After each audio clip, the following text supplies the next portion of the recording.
What if I told you that your grandmother's herbal remedies might be backed by 5,000 years of pain science? Long before modern pharmaceuticals, our ancestors were master chemists, creating powerful pain relief solutions that would shock today's doctors. Picture this.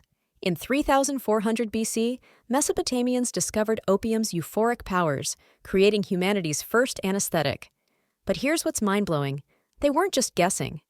Ancient Chinese physicians around 100 BC developed acupuncture, a technique so precise that modern neuroscience confirms it triggers our body's natural painkillers.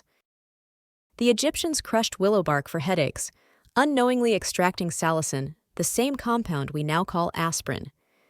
Meanwhile, in ancient Turkey, people burned henbane seeds and inhaled the smoke for toothaches, using compounds identical to what modern dentists inject today. But here's where it gets wild. Ancient Indians consumed cannabis as bhang for migraines 5,000 years ago. Greek surgeons used mandrake root to knock patients unconscious, a plant so potent they feared its power. Chinese healers discovered coridalis, which acted like morphine without the addiction risk. Perhaps most shocking?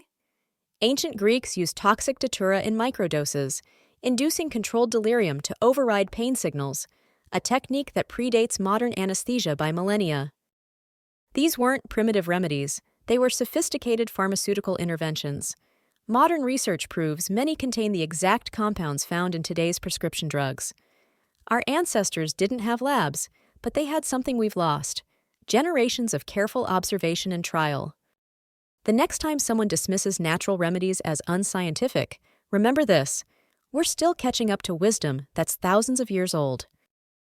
If this opened your eyes to ancient medicine's brilliance, smash that like button, share this knowledge, and subscribe to The Pain Story, a digital pain relief hub, for more mind-blowing discoveries about pain relief throughout history.